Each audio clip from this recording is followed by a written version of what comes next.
You can't do homework. You can't do exercises. You can't do fake stuff. You have to work on real products at real companies with real customers, with real data to get better at product management. And so any kind of like training, mentorship, reading, et cetera, that you do is just a layer on top of that. The real acceleration happens from doing it and getting more reps. There are ways that I think great PMs use to go faster on this loop, but you still have to do the work. At the core is you have to actually execute and deliver great products. You have to do it over and over and over again. Fareed Mosavat is the Chief Development Officer at Reforge, where he's been for over 2.5 years. Before that, he spent 3.5 years at Slack, leading a lot of their growth efforts, and about a year at Instacart, leading a number of their key growth analytics and product efforts. He was a GM at Zynga, his VP of product at RunKeeper, and something that I only learned during our chat is that he spent 6 years at Pixar doing character simulation, rigging, and building 3D animation tools. In our conversation, we focus on the journey of becoming a great PM, including crossing the canyon from IC to manager, the importance of expanding your scope, and how to create opportunities where you get more responsibility as a PM. Fareed is such an A+ human full of so much insight, and I'm really excited for you to learn from him. With that, I bring you Fareed Mosavat. This episode is brought to you by Coda. Coda is an all-in-one doc that combines the best of documents, spreadsheets, and apps in one place. I actually use Coda every single day. It's my home base for organizing my newsletter writing. It's where I plan my content calendar, capture my research, and write the first drafts of each and every post. It's also where I curate my private knowledge repository for paid newsletter subscribers. And it's also how I manage the workflow for this very podcast. Over the years, I've seen Coda evolve from being a tool that makes teams more productive to one that also helps bring the best practices across the tech industry to life with an incredibly rich collection of templates and guides in the Coda Doc Gallery, including resources from many guests on this podcast, including Shreyas, Gokul, and Shashir, the CEO of Coda. Some of the best teams out there, like Pinterest, Spotify, Square, and Uber, use Coda to run effectively and have published their templates for anyone to use. If you're ping-ponging between lots of documents and spreadsheets, make your life better and start using Coda. You can take advantage of a special limited time offer just for startups. Head over to coda.io/Lenny to sign up and get $1,000 credit on your first statement. That's coda.io/Lenny to sign up and get $1,000 in credit on your account. I'm excited to chat with my friend John Cutler from podcast sponsor Amplitude. Hey, John. Hey, Lenny. Excited to be here. John, give us a behind the scenes at Amplitude. When most people think of Amplitude, they think of product analytics. But now you're getting into experimentation and you even just launched a CDP. What's the thought process there? Well, we've always thought of Amplitude as being about supporting the full product loop. Think collect data, inform bets, ship experiments, and learn. That's the heart of growth to us. So the big aha was seeing how many customers were using Amplitude to analyze experiments, use segments for outreach, and send data to other destinations. Experiment and CDP came out of listening to and observing our customers. And supporting growth and learning has always been Amplitude's core focus, right? Yeah, so Amplitude tries to meet customers where they are. We just launched starter templates and have a great scholarship program for startups. There's never been a more important time for growth. Absolutely agree. Thanks for joining us, John, and head to amplitude.com to get started. Fareed, welcome to the podcast. Thanks for having me, Lenny. I'm super excited to be here. So to set a little context for listeners that aren't super familiar with you, can you give us just like a 45-second overview of your career and all the wonderful things that you've done?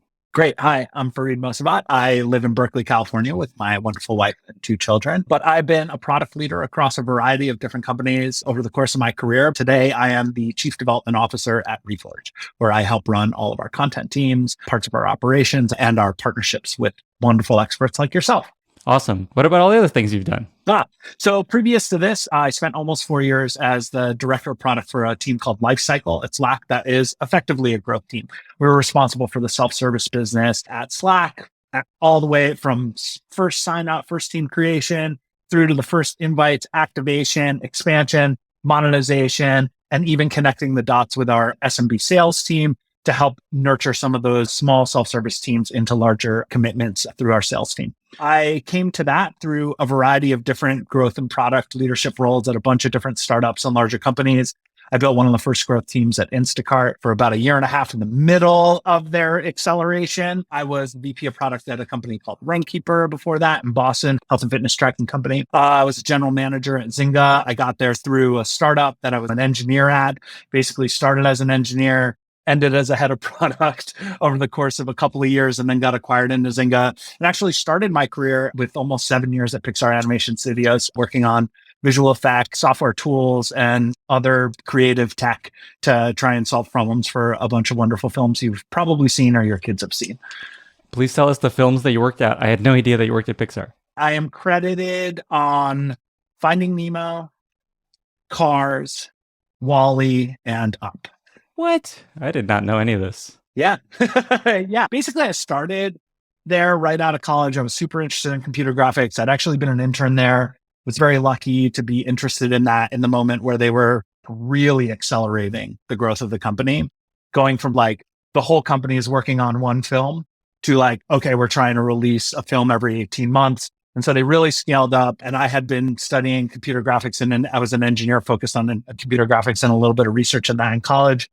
Was an intern there and joined and just got to see a fun growth period at that company. And really, I think in a lot of ways is the root of why I love doing product management, because everything I worked on was like at the intersections of like interesting creative problems, interesting technical problems, and interesting storytelling problems. And so in a lot of ways, it was like I think if I connect the dots backwards, to use the Steve Jobsism, is the beginning of how I got interested in solving like high level strategic problems across a bunch of different people doing different kinds of work. And maybe how I got relatively good at it was because even as an engineer, I was sitting in the middle of those pieces. But I got bored, which sounds crazy, and decided to jump into a startup that nobody had ever heard of and had 8 employees in 2006. And the rest is history from there. I wasn't planning to talk about Pixar, but I am so curious. One more question there. What's something that you learned from Pixar that has informed the way that you build product or think about product or your career? At the foundation of it is when I first got there, I thought what was important was like modeling how things work in the real world or making things look right, so to speak. And what I learned there is that like actually you're trying to deliver an end experience and product and story to your viewers, to your audience. And it doesn't actually matter what's real. It matters what you see on the screen. It matters the emotion that it creates, the story that it creates, how it reinforces all the other pieces. And so the technical pieces were just a means to that end. So of course we used like real physics and real math behind the scenes to do stuff. But if you had to fudge the numbers to make it look right, that's the right thing to do. And so I remember like, as I was working on early effects, bubbles, sand, so this kind of stuff, I was trying to do things the way it would really work. And then like the camera would look at it. And it almost the first lesson I learned there was like, no, what matters is the end result, the end product, the end feeling. I feel like I go back to that a lot as I think about product development, not just from an engineering and technical standpoint, but from, what's in your strategy doc isn't that important. It's actually just an input into the end experience that you're trying to deliver for customers. When we're thinking about content development in our programs, like it's not important that all of the principles fit perfectly together into this MECE framework. It matters that you help people solve actual problems. Like what's the end goal that you're looking for? And I feel like that's the lesson that like I just keep going back to for my time there. It's a great segue to Reforge, which I want to spend a little bit of time on. Folks that listen to this podcast know that I'm a huge fan, and we have a lot of Reforge alumni on this podcast. Yeah. And so a couple questions there. One, you said you're a chief development officer. Is that your title? Yes. What is it that you do as a chief development officer? It's funny because in a lot of ways, it's kind of not a made up title, but like trying to figure out how a role that I ended up slotting into as I grew my engagement with the company, how do we describe what it is? And so I think what's unique about Reforge versus a traditional sort of software startup or a SaaS company or all the other things you see is that we're not just a software company. Of course, we have a website, you go to it, you see things, you deliver it, but we also build a lot of stuff and experiences that fit into that. We build content. We build programs today. We're going to build all kinds of other content. We have live cohort experiences that are designed and thoughtful, and we build and try to solve certain customer problems. We have a member Slack that we try to design to solve certain problems. We have the people like yourself and a lot of the guests that you've had on the podcast, like Elena or Adam Fishman or Casey, who plug into our system to help us build all of those things. Because at the end of the day, our job is to help unlock the expertise that's locked in the heads of the greatest operators in the world. So who do we work with? How do we develop that content? How do we make their ideas shine? How do we solve real member problems? How do we help people do work? A lot of that is a product experience that in some ways, like a Pixar movie, there's the technical aspects and the UX aspects, but there's also all of the content and the partners that we work with and those pieces. And I kind of own all of that piece, like the production, content, and new product experiences and all of the pieces that fit in there. So we have a team of really talented, amazing people that work on these things, and I lead those teams. It's interesting how that comes back to your Pixar experience of the combination of intersection of art and technology. And that's so interesting. Okay. Never thought about it that way. Yeah. Like we said, it's easier to connect the dots in reverse than moving forward. I have always been not that precious about titles, career, roles, etc. I've really found myself drawn to, is this an interesting problem that I believe I can bring something valuable to the table? Can I help solve this in some meaningful way? And will I learn something great and new from this role? And at every step, I made those decisions. I've gone up and down the title stack from VP down to ICPM, from engineer to product, from product to this new thing and content. And in every single one, I think it's a lot about what are you bringing to the table to help solve that problem? What are you taking away from the job and learning from it? And how do you turn that into the next step? Awesome. And we're going to chat about a lot of those learnings from your experience going through these career journeys. But one last question on Reforge. Just how big is Reforge at this point? How many cohorts, how many students, how many people work there? What's the operation scale at this point? It's hard to count how many employees because it's growing so fast. I believe we are at just around 150 total employees across the whole company right now. That doesn't include our executives and residents, subject matter experts, and the partners we work with. That's full-time employees working on the business.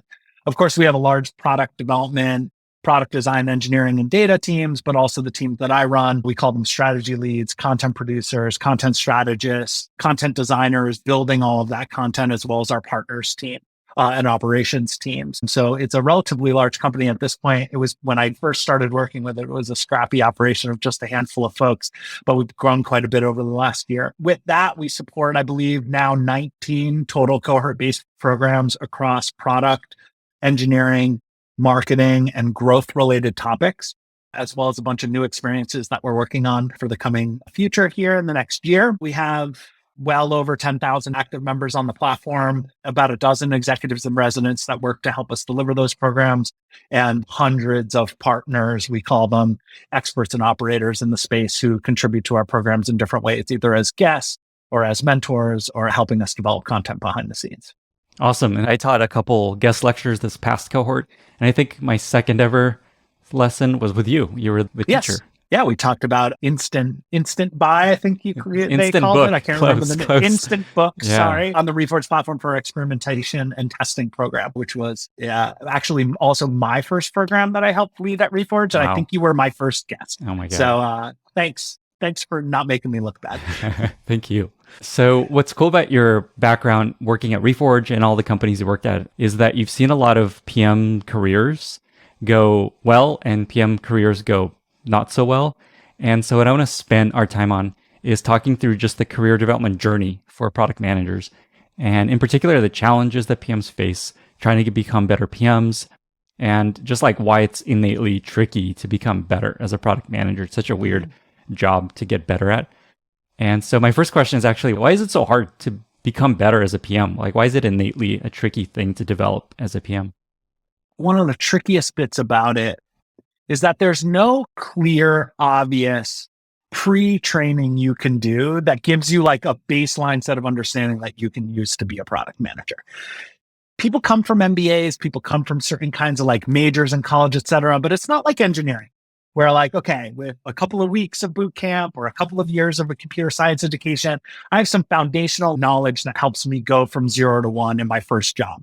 Not only does it help me break in, because I like have a credential that helps me like land that job. And we can talk about why landing your first PM job is so hard.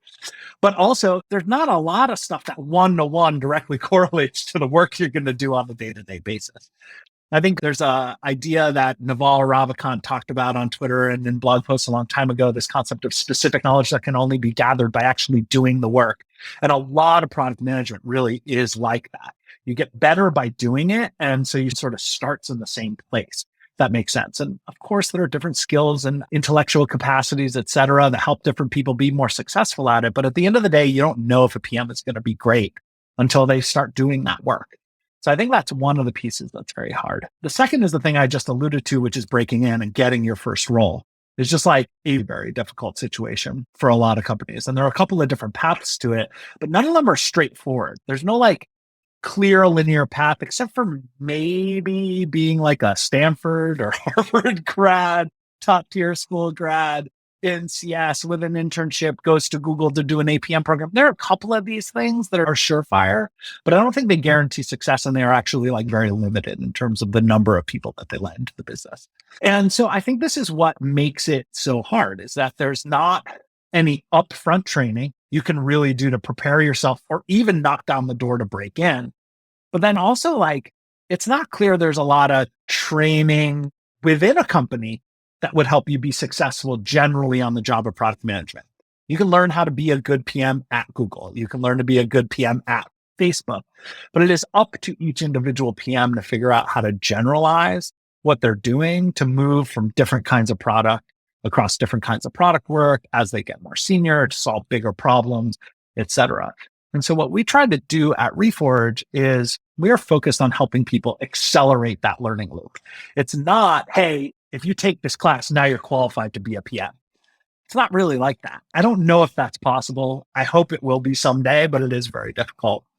I think it's more, hey, we want to help you when you encounter certain kinds of problems, not have to solve them from first principles, but sort of follow in the footsteps of the people who have done great work in the past, generalize those lessons. But at the end of the day, you still have to get down and do the work. You can't do homework.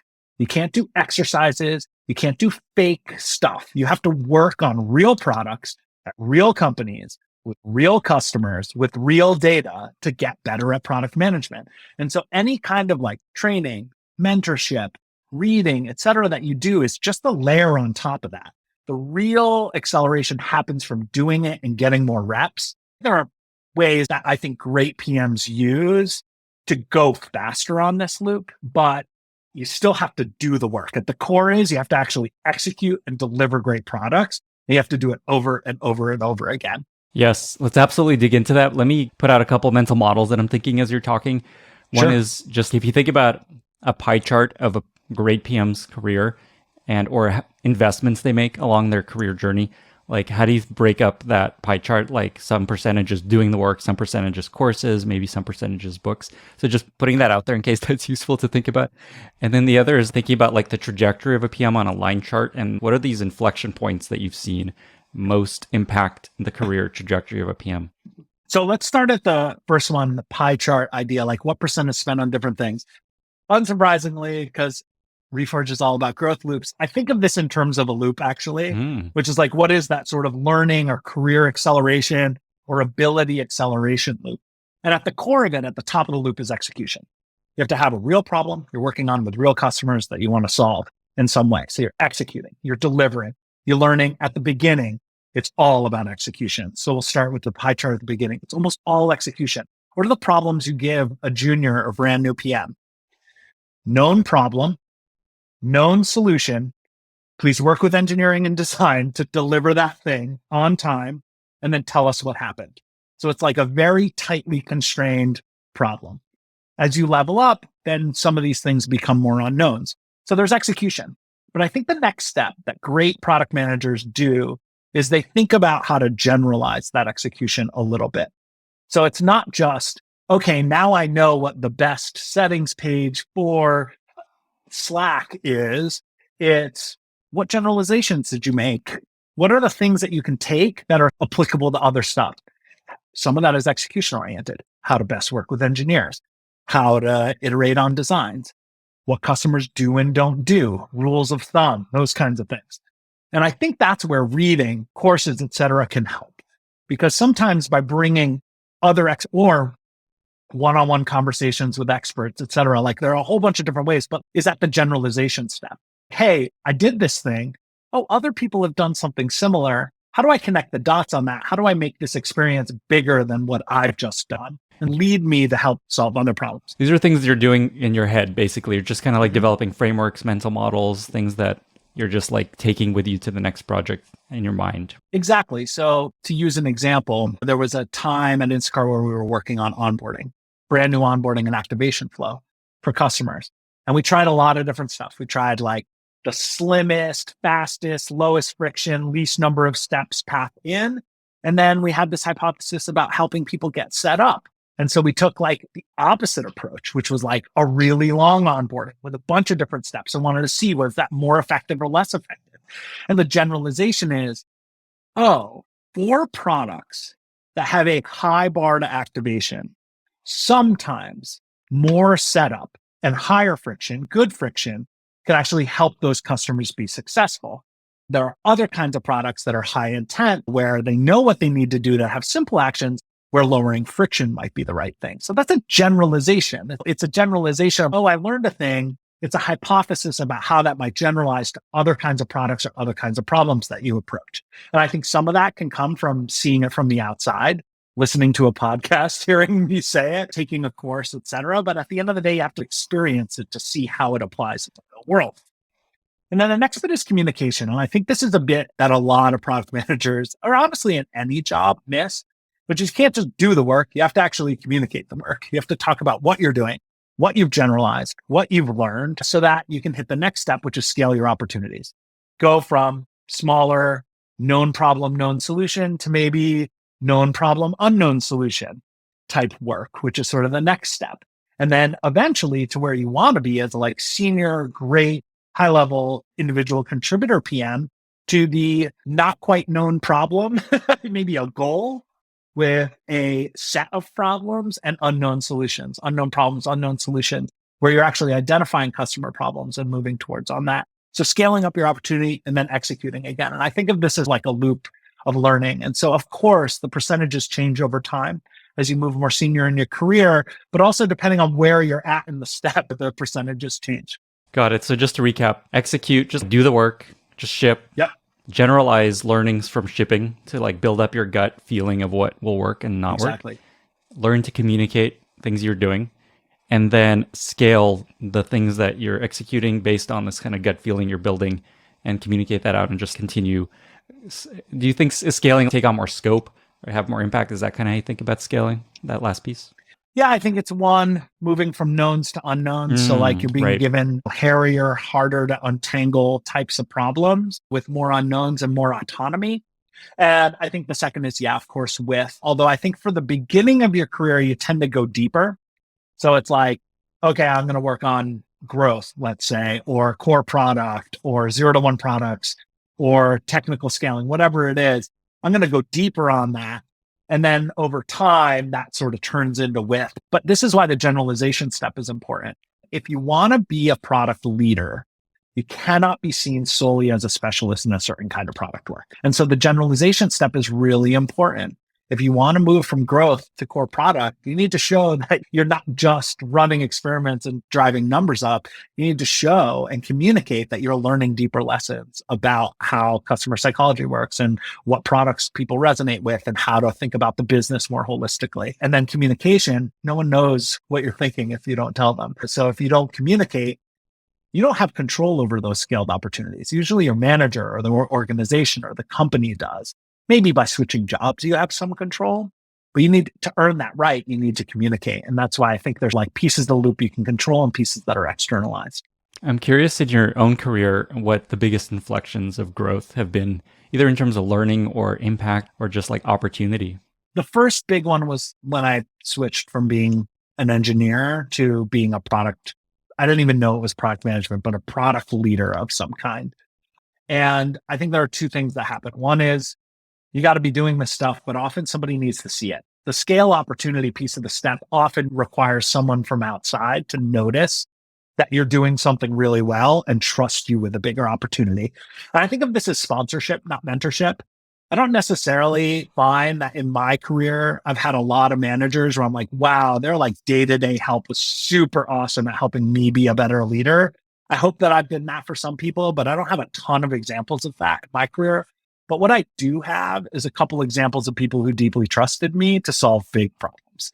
And I don't know, I'm lucky to have had that or otherwise, but one was CEO of that startup who's now a venture capitalist. His name's Nabil Hyatt, who was like, hey, you seem to understand the data better than anybody here. You're solving these problems. Help us figure out what we're going to do next, which now we call product management. What was that, by the way? It was called Conduit Labs. Okay, it's a game company. And then eventually in Zynga, I was the director of product for our Boston studio. The next was at Slack. I was an ICPM working on activation and growth on a team of 3 or 4 other PMs. And there were a couple of moments where by communicating my work and talking through how I was solving problems, people noticed that I knew what I was doing and gave me bigger and bigger opportunities. One of those was Mercy and Grace, who I think has been on your pod and was a wonderful sponsor for me. And then again, when Mercy left, April Underwood, who's the CPO, said, it seems like you have a handle on this. I'd like you to take on a bigger range of problems across all of this growth and not just the monetization piece that I'd been working on before. So I think in each of those steps, it's about creating trust and knowing that you have a sponsor there, someone who's gonna go to bat for you.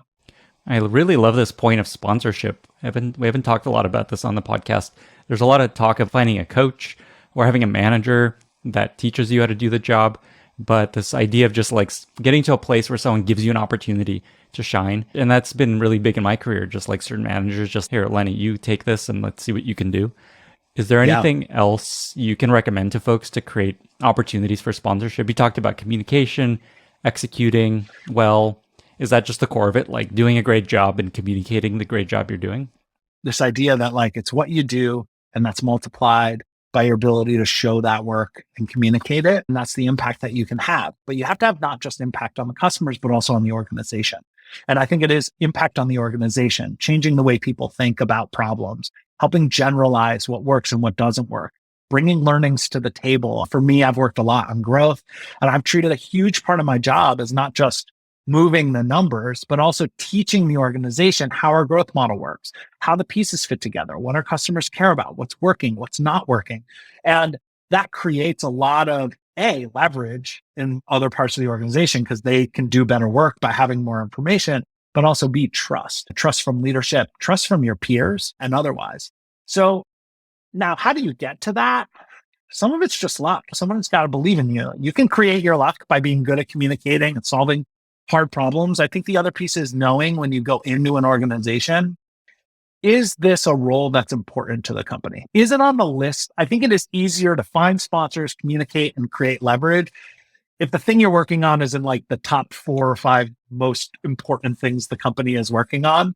And I find myself drawn to those kinds of problems. And I think that's one way, because then all of a sudden CEOs notice what you're working on, heads of product notice what you're working on, and your peers notice what you're working on. And the other bit is curiosity. I think to be in the seat where people want to sponsor you, I think you have to show a handle on not just what you're doing, but how that relates to all of the things around you.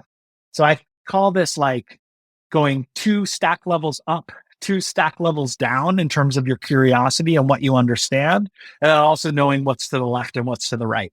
So let's use the example of if I'm working on activation, on growth, let's say, or monetization, it doesn't matter, one of those 2 pieces.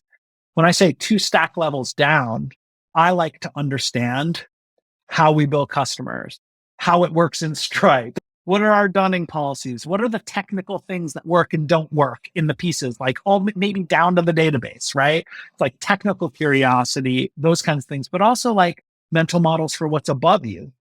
How do we grow? How does monetization fit into that? What are the trade-offs versus free growth versus paid growth? How important is this to the company? How does it fit into our long-term strategy? Those kinds of things. So it's like the strategic things above you. I like 2 stack levels because it's like you should understand your boss's priorities and your boss's priorities. Eventually, that means you have to know what the board is thinking, right? And then left and right is what are the core product teams working on that I could help advise on in terms of monetization, or they could advise me on what they're thinking and what might be coming next. How do we fit together with the enterprise part of the business, even though I'm working on self-serve?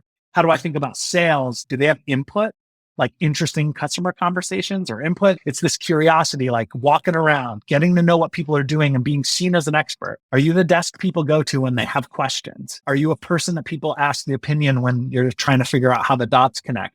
I have found for me, maybe this is just because this is a strength of mine, that connecting the dots of how the whole company works and how all the pieces fit together has been one of the ways that I've driven that sponsorship. I think for each individual, you have to figure out what your superpower is and where you can be actually top 10%, and then lean into opportunities and also problems that help you show that and shine it that way. That is such cool advice. I think what's cool about that is I imagine you just go to your manager and even just ask, hey, I'd love to understand just what are your highest priorities and then what are your managers? Just like ask these questions. Just that alone, I think, communicates a lot about how much you care and your interest there. And that creates trust, even if you don't do a ton with it. And knowing what your manager cares about is just going to help in so many other ways. You're just like, okay, this matters to them. I'm going to make sure to do a good job there. So that is a really cool framework. Not only do a good job there, but I'm going to figure out how to communicate what I'm doing to be only the parts that are important and matter to them. I'm going to know that when I hit a certain decision that needs to be made, whether I need their input or not. There are all these different pieces, like understanding when to be heads down, when to be heads up, when to communicate, when not to. But I think like understanding how all the pieces fit together, you're really just I always think of it as trying to build a mental model of how the company works and what's important to it. And what's the equation, so to speak, or what are all the boxes? And then figure out like, how is my work creating leverage in that? And I find that when you are thinking at that level, people tend to trust you. The core of trust is people, your manager and their leaders need to feel like you will do a good job and a bigger responsibility. And what gives them trust? Oh, they do a good job, or they're curious and excited and understand all these things that they need to understand. So it all makes sense. And I'm always weary of asking PMs to do more work. Like it's such a busy, long hours job already. And what's cool about these things you're talking about is it's not like necessarily a lot more work. It's just like a little bit of research and a little bit of digging and thinking. Yeah. I think the hard part of this is I have not figured out how to do this well in a remote environment without throwing a lot of one-on-ones on people's calendars. Because sometimes you figure this out just by hearing conversations, hanging out at lunch and asking questions and those kinds of things. But it's certainly not impossible. You just have to work at it a little more. Just more Zooms. Yeah. This episode is brought to you by Vanta, helping you streamline your security compliance to accelerate growth. If your business stores any data in the cloud, then you've likely been asked or you're going to be asked about your SOC 2 compliance. SOC 2 is a way to prove your company is taking proper security measures to protect customer data, and builds trust with customers and partners, especially those with serious security requirements. Also, if you want to sell to the enterprise, proving security is essential. SOC 2 can either open the door for bigger and better deals, or it can put your business on hold. If you don't have a SOC 2, there's a good chance you won't even get a seat at the table. But getting a SOC 2 report can be a huge burden, especially for startups. It's time-consuming, tedious, and expensive. Enter Vanta. Over 3,000 fast-growing companies use Vanta to automate up to 90% of the work involved with SOC 2. Vanta can get you ready for security audits in weeks instead of months, less than a third of the time that it usually takes. For a limited time, Lenny's podcast listeners get $1,000 off Vanta. Just go to vanta.com/Lenny. That's VANTA.com/Lenny to learn more and to claim your discount. Get started today. So I know something you spent a lot of time thinking about is the transition from a ICPM to a manager. And you have this really epic post that I think you call the product leader canyon, that you think of this as a canyon that a lot of PMs don't cross. So I want to spend a little bit of time here. Can you maybe just talk about what this canyon is and why it exists? Yeah, we talked a little bit about like the first sort of very hard part in product management, career development, which is like, how do I land my first job? Not a pro at that. We can talk about that more, but like then this sort of path from IC to more senior IC, working on bigger problems that have more business impact, et cetera. It's a relatively straightforward path. We just talked about some of the ways that you do that. You get a deeper understanding across a wider range of business problems. You solve more unknowns versus being handed problems to solve, et cetera. And you do that by being good at your job. And you do that by being good at your job, basically as a solo product manager, like on an island. We talked about communication and those kinds of things. But at the end of the day, like we described, like most of the work is execution. Most of the work is partnering with your engineering manager and partnering with your designer and your team to build stuff and deliver stuff. And you've gotten there by being really good at that, right? You've gotten there by getting in the weeds, getting in the details, sweating what matters, like working hard at it. And so someone says, we'd love for you to lead this team. Great.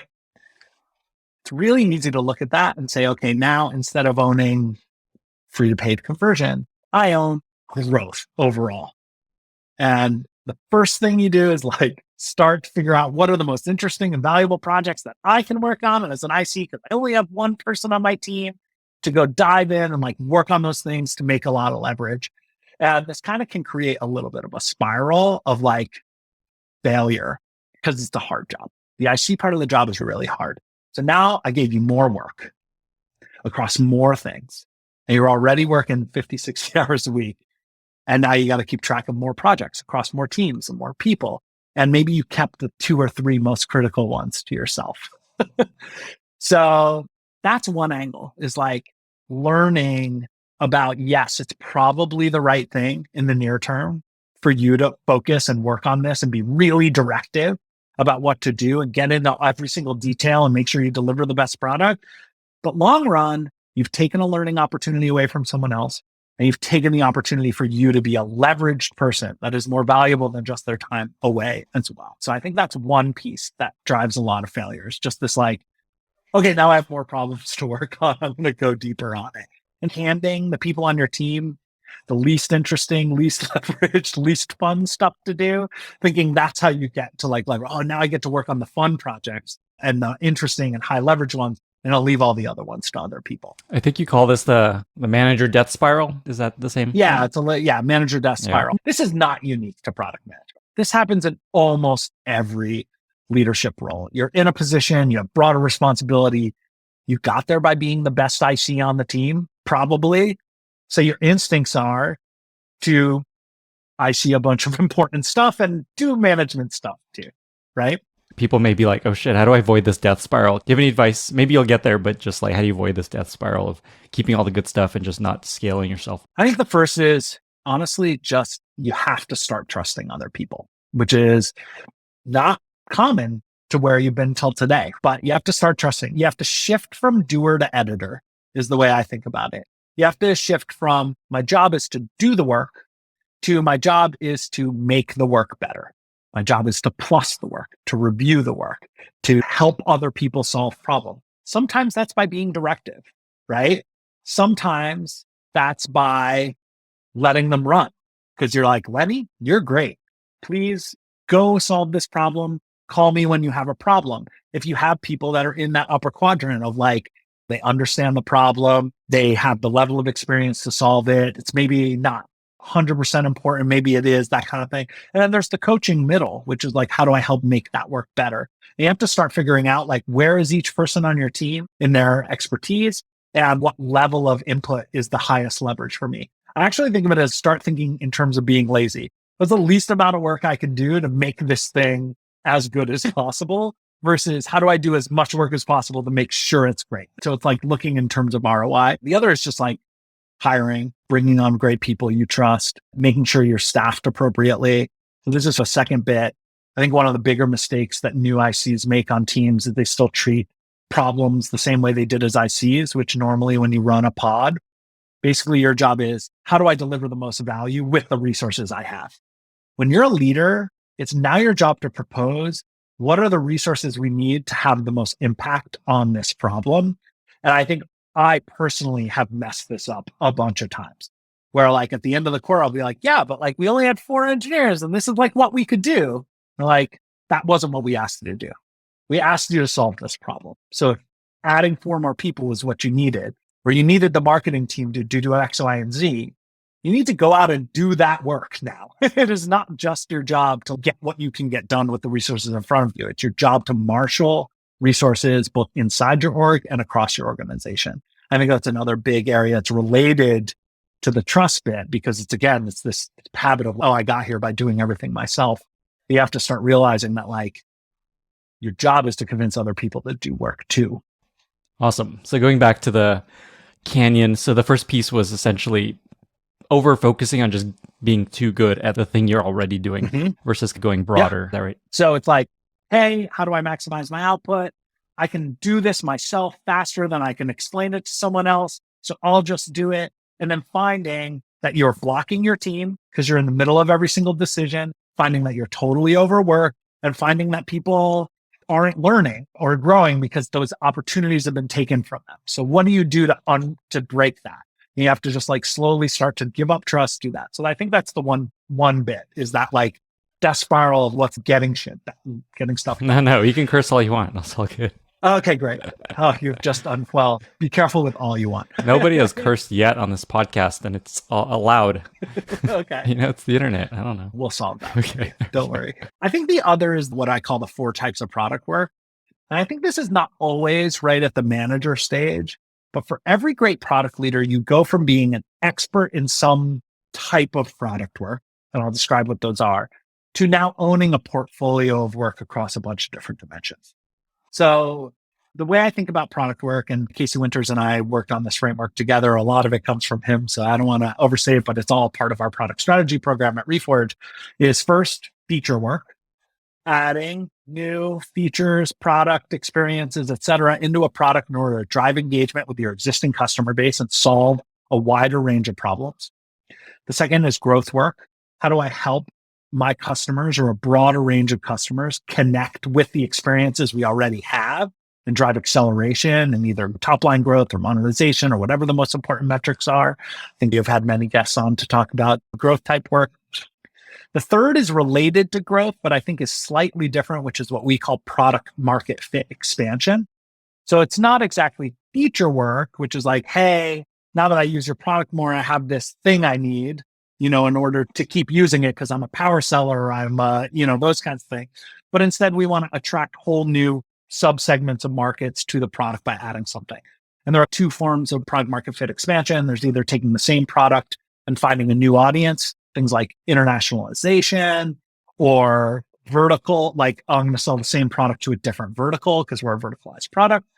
And the other is selling a different product to the same audience. This is what like bundling strategies basically look like, right? So adding new marketing tools to a marketing suite, et cetera, that attract a different kind of customer and that either drive upsell or drive new audiences to come to that. So that's the third kind of product work. And then there's the fourth that is always forgotten by a lot of PMs, which is scaling work. So what is the stuff we're doing that is because we are growing, there's new product work we need to do.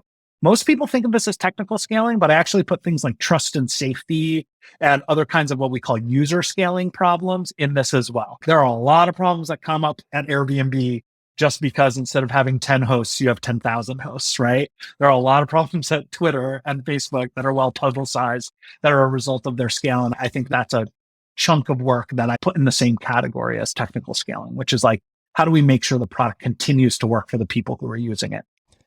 And so the challenge of the 4 kinds of product work, okay, great, we have a framework. How's that useful for Reed? It's not that useful. It is to know what kind you're doing. But I think as you go up the stack of product leadership, you are going from being probably an expert in one of these. So for me, growth, to needing to think about all these other ones. And you've probably never done them before, right? So maybe you've done 2, but how do you lead across a bunch of different things? And how do you make sure not to be over-focused on the one that you care the most about? And we've all seen this, right? Is like growth leader takes over and everything's a growth problem. Everything's an experiment. Everything like should be measured. That's not necessarily true for some of these other kinds of work. And so how do you start to lead and grow and build a portfolio across those? And I think that's where some of the stuff we talked about before, deep curiosity, looking across, asking a lot of questions, getting to like a foundational understanding of what's important there, et cetera, is really important. Got it. So part of this is learning new types of product work. So we're talking about trying to like move from IC to manager and the things that get in the way. And so is the advice there just start to learn and understand maybe say you're doing feature work, you're just building like a dashboard for your users. And is your advice there, like start thinking about how growth works and understand the growth strategy of the company so that people give you this opportunity of, okay, let's put Fareed on maybe a couple other things here because he's already understands a little bit more about growth. Yeah, I think there's like a framework thing, and then there's like a what practical advice. So from a framework perspective, I think it's important to ask the question for each of the things that I am responsible for. What category does this fall into? What's important about it? What are the right ways to think about building that, given that it is different than what I've built before? So some of this you can do within an org. If you're working on core product stuff, you probably have an adoption problem on one of your products, and there's growth work associated with driving usage of that thing. And so I think there's a piece at which even within a certain subsegment that this can be valuable. You could be working on enterprise, which looks a lot like a lot of scaling work, right? And a lot of feature work, get me the right administrative dashboards and these kinds of things. But also like maybe you have a problem that's a growth problem. How do I drive adoption? How do I actually drive usage? How do I make sure that our new enterprise customers are activated and retained? And so I think at scale, any product leadership org has some pieces of these different kinds. And I think building a mental model for what are the things we need to do? What's the right portfolio allocation across these different types of product work? And do I have enough of a baseline understanding of the different ways to evaluate and think about those and what the goals are in order to drive leadership across work I might not be able to do myself very well? Like I am not a good technical PM despite having had an engineering background. It's been too long, but I hope that I can lead technical scaling, a technical debt restructure on my team, or at least understand whether it's important to do or not. So if you think about this concept of getting through this canyon broadly, it boils down to more scope. Maybe that's the way to think about it. It's like more scope of product work that you work on, being better at different types of work, scaling yourself so that other people can do work on your behalf or within your umbrella. And the point you made about not being satisfied with the resources you have and helping people understand, here's what we could do if we had this many resources, and making the case for that feels like that's the overview. Is that how you think about it? Yeah, I think that's exactly right. And the last one's really important because you have moved to owning the impact. As a leader, you now own the business outcome, the impact, the delivery, not some sub problem or known answer. You have to define the solutions. You have to talk about how many people you need to do them. And you need to figure out what do you need from the rest of the organization to do that. So yeah, I think those are the three big buckets of things that I see trip people up. Awesome. And just to add +1 to that last point, just like a lot of PMs end up being victims of the resources they get and are like, oh, how could I have possibly had this impact with the resources you gave me? Versus how do I avoid that and empower myself to help people understand, here's what I need to do this thing that you want me to do. If you think this is important, here's what we need. And put it on other people's plate. Doesn't mean you'll get it, but it's important to put that up front. Yeah, and that goes from would be nice and makes you a better, like more junior or even senior PM, makes you a more effective one. It's extra credit. At the leadership level, it's like baseline. The baseline is, okay, I believe this is the outcome we need to get to by this time, and this is what it's going to take. Here are the trade-offs. Here's what I need. Here's what I can get you if I can't do that. And the reason I drum this one home is I feel like this is the mistake I have made now multiple times in my career. And I can't, like, at this point, I'm embarrassed to have seen it happen over and over again, because you just get caught up in like, okay, here's the team I have. I got to build a roadmap. I got to make sure everybody's got work to do. And you stay focused on feeding that beast and you forget to ask, is this even the right group to solve this? It may be you need a smaller team even. It may be you need a bigger team. It may be you need different people. And I think often you like find yourself victim of the circumstances instead of owning the situation. I love that. Where did you kind of realize this was something you should be doing? I've learned different versions of this lesson now multiple times. I learned it at Instacart. I had a very small team and we got a lot done. But honestly, I think I failed to make the case that we should grow it faster. And it was only like when someone was like, we should add more people. I was like, great, yeah, let's do that.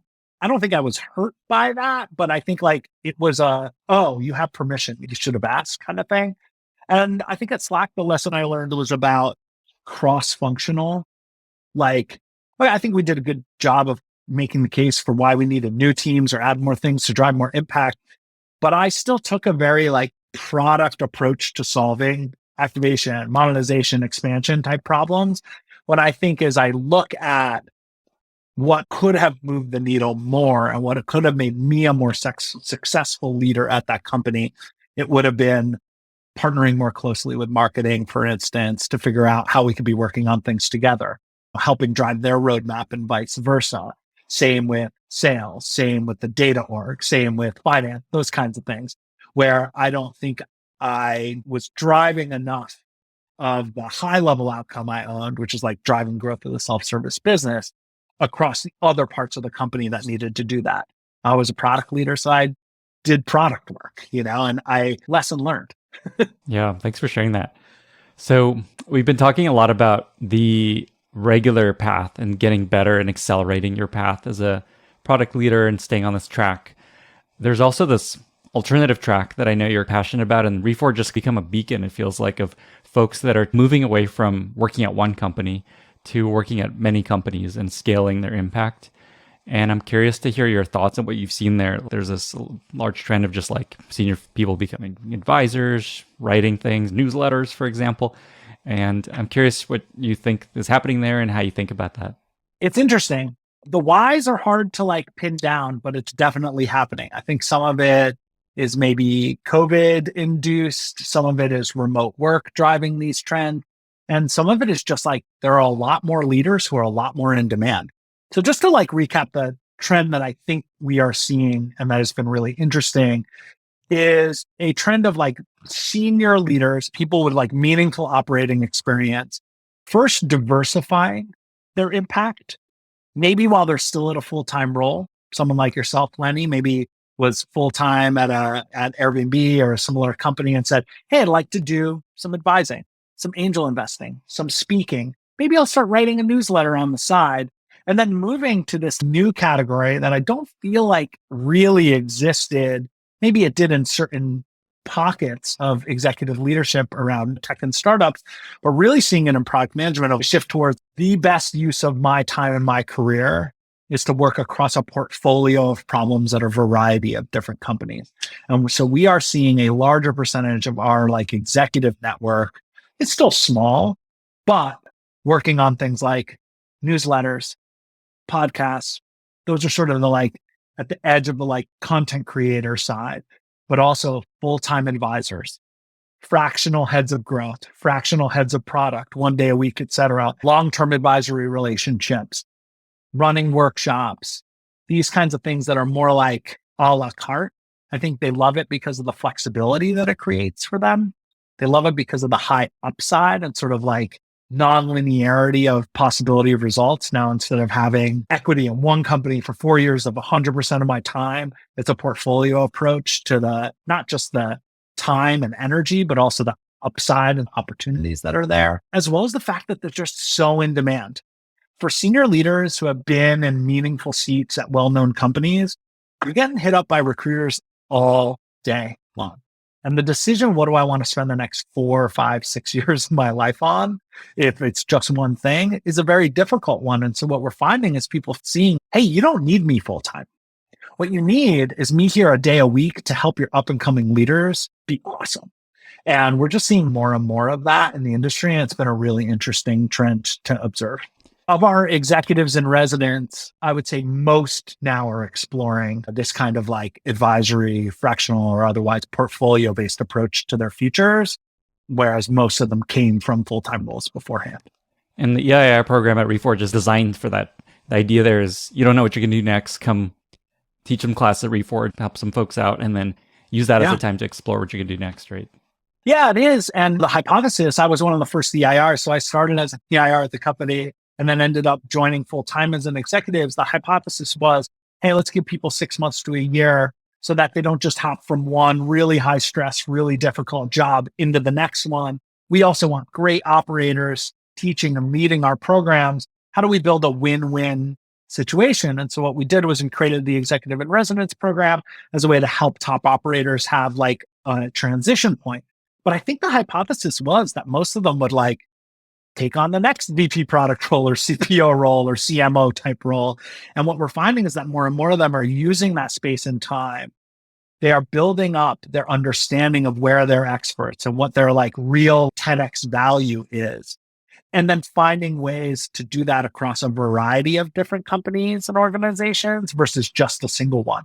One, because they want to try before they buy, so to speak, in terms of like, even if you do end up somewhere full time, it's nice to be able to like really work with them and get to know them, because at the executive level in particular, it's a really high level of commitment and you have a lot of opportunities. So you want to be really careful about it. But also too, because it may not be the best use of your energy. Like when you have a lot of frameworks and you have a lot of broad understanding, you have a lot of examples, your value to the ecosystem is often by helping lots of companies be successful, not just one. And I suspect that's how you feel about what you're doing as well. Yeah, when I started down this path of experimenting with a newsletter back in the day, I called it Project Avoid Getting a Real Job. And I was trying to do is figure out, can I make a living doing this thing, even though I don't know if there's any way to make money writing a thing. Like my wife's always like, there's no money in writing. What are you doing? I thought you wanted to start a company, that you wanted to like do some advising. Well, let me talk about why I think the generalization, there's no money in writing, is kind of true. But I think it's true because it's in general, maybe not. But what's happening, I think, is people are figuring out what is my specific knowledge, just to tie the knots back to the thing we started at the beginning, that because I've taken so many reps at this is actually not easily replaceable in a focused area. So monetization or like building 0 to 1 paid channels as a marketer or whatever it is, like just narrow enough that I know I'm one of the 5 best in the world at it, or I can make the case that I'm one of the 5 best in the world at it. You as a company probably can't hire that person because you're too early, don't have enough money, don't have enough clout, etc. And that I have generalized enough in my mind that I can actually like be really effective in a small amount of time. So what works for you? I don't know a lot about like the mechanics of your newsletter, but it's not just writing. You're writing about a very specific set of topics that you have unique experience in, that has harnessed a very focused community. And I think we're seeing this across a bunch of different things, that there's a lot of sub expertise. Like no one can be an expert at like company. Some people claim to be, but like when you get down to it, I feel like an expert on bottoms up SaaS activation strategies. Like I can speak pretty confidently about that. If somebody has a problem in that space, I can usually in an hour accelerate their learning pretty dramatically. And I think as we're finding like what these things are and people are getting smarter about what they're looking for, I think it's opened up this space where you can be like the best in the world at a relatively narrow topic and make a real meaningful living out of it. There's 2 thoughts I want to go into here, and then I think we should probably wrap up. But one is, I do worry there's like everyone that gets to a certain point, it just like exits the career track, and who's left to build things. And I worry there's just everyone's trying to become an influencer creator person. So what I wanted to chat about briefly is just like downsides of this path in life. Sure. And then the other piece is like for folks listening that want to pursue this direction, what could they do to set themselves up? So the first piece is just like, what are the downsides? And I'll share a few already. So in this life that I lead now, I get no health insurance benefits. I get no time off. I get no 401k matching, none of that. I have to basically pay like an absurd amount of money for health insurance and find ways to take time off, like invent PTO policies for myself and all these sorts of things. And I've gotten used to it, but it is weird. And my wife's also an independent self-employed person. So we both don't have, like, if we have a child, we have no like mat leave, pat leave. We just have to figure that out. I don't know how I do that.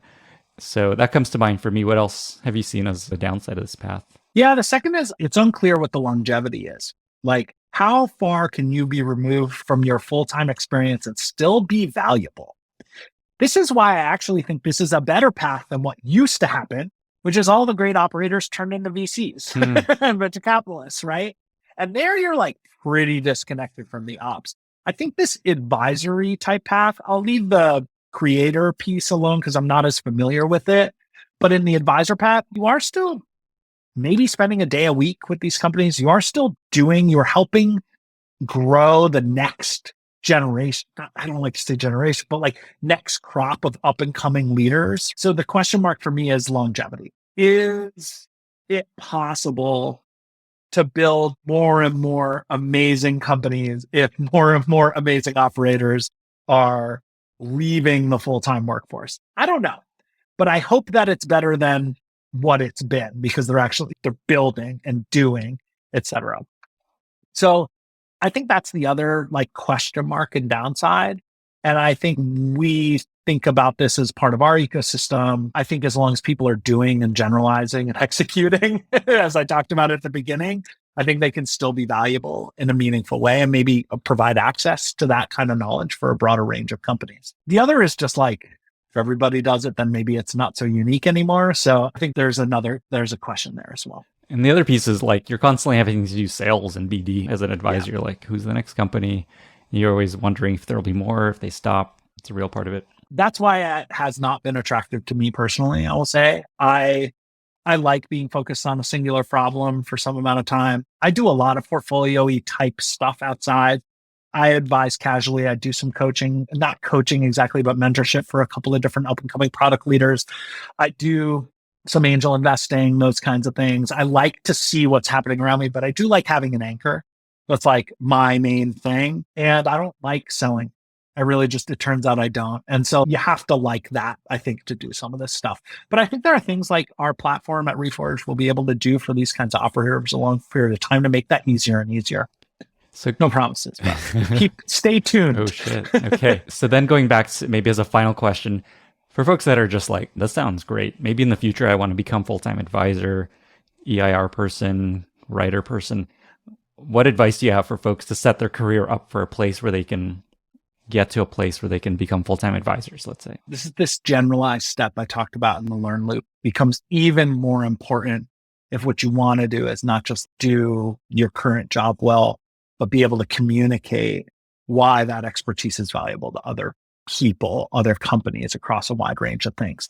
So I would say choose your opportunities carefully to be building the right balance of depth and breadth across different things.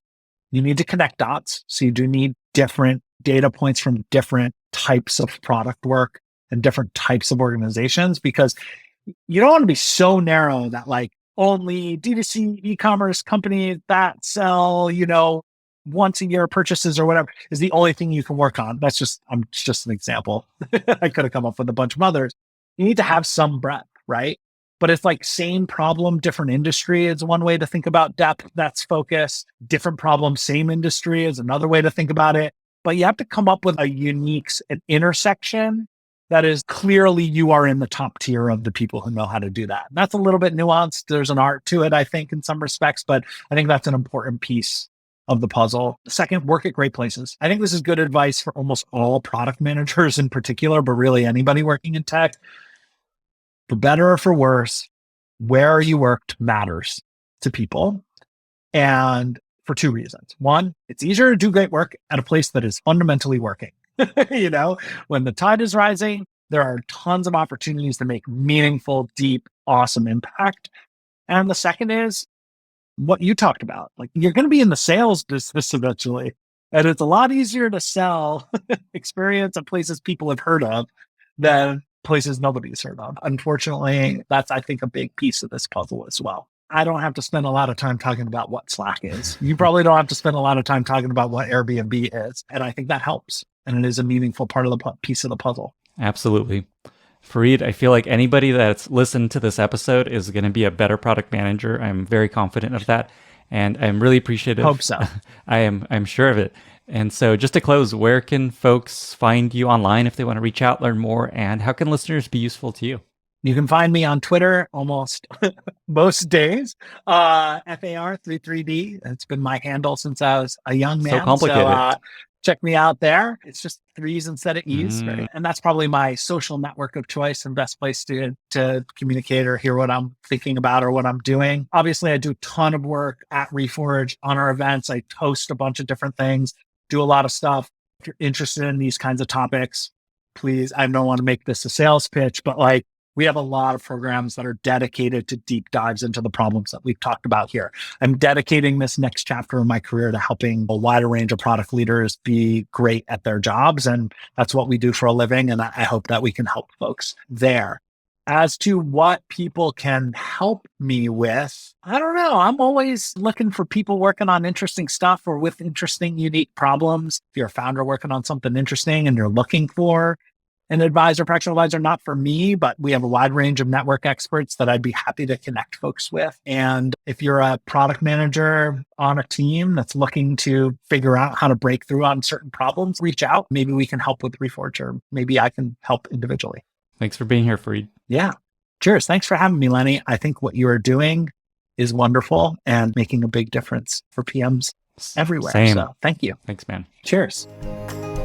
Thank you so much for listening. If you found this valuable, you can subscribe to the show on Apple Podcasts, Spotify, or your favorite podcast app. Also, please consider giving us a rating or leaving a review, as that really helps other listeners find the podcast. You can find all past episodes or learn more about the show at lennyspodcast.com. See you in the next episode.